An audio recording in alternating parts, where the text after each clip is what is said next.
Rüyalara itibar edilir mi? Birkaç kere aynı rüyayı gördüm ve internet sitelerinden araştırdım. Aynı yorumlar yapılıyor. Bunların doğruluk payı var mıdır?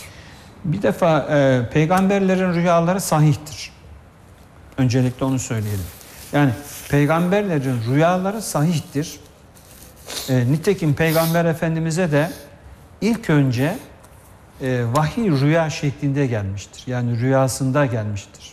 Mesela rüyasında sen Allah'ın peygamberisin, Allah'ın Resulüsün şeklinde falan gelmiştir.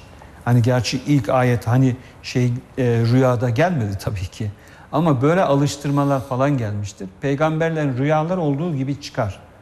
Mesela Hz. İbrahim Aleyhisselam'ın geçen de bahsettik. Ne diyor? İnni era fil menam, rüyamda görüyorum diyor. Bak rüyasında oğlunu kurban ettiğini görüyor ama bir peygamber olduğu için onu yerine getirmesi gerekiyor. Bu rüyaydı falan değil. Yerine getirmesi gerekiyor. Evet. Peygamberlerin dışında insanların görmüş olduğu rüyalar kesinlikle bağlayıcı değildir.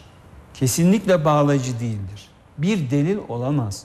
Yani ben bu rüyayı gördüm.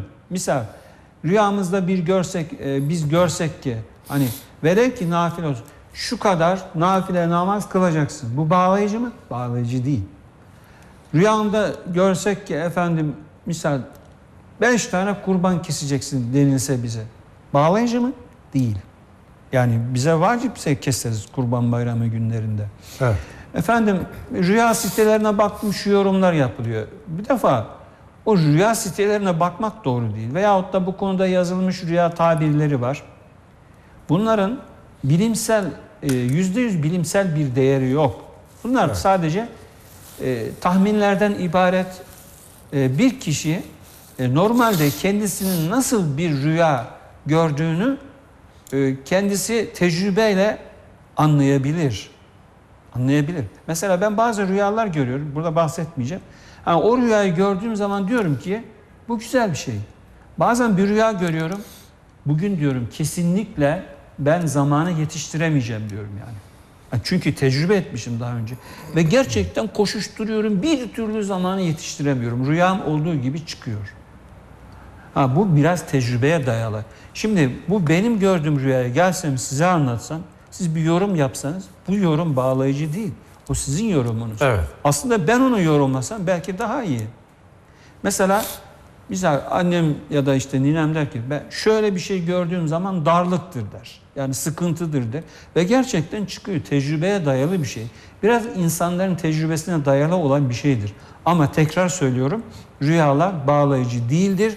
Rüyamda böyle gördüm diye onu etkisinde kalmayalım. Peygamber Efendimiz buyuruyor ki sizden biriniz güzel bir rüya görürse onu anlatsın ama kötü bir rüya görürse onu anlatmasın. Rüyalarla istihare aynı mıdır hocam?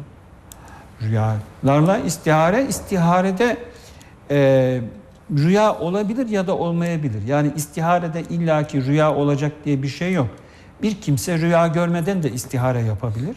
İstiharede önemli olan o kişinin yapmış olduğu duadan sonra işte kılmış olduğu namaz veya istihare duasından sonra içine doğan şeydir.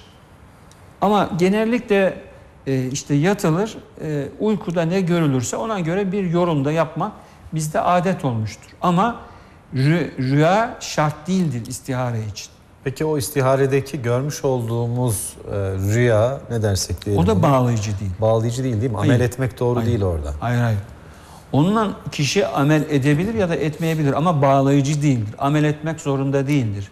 Mesela işte kişi bir işe girecek diyelim. Bu iş hayırlı mıdır değil midir? Bir istihare yapıyor. Diyelim ki olumsuz gördü.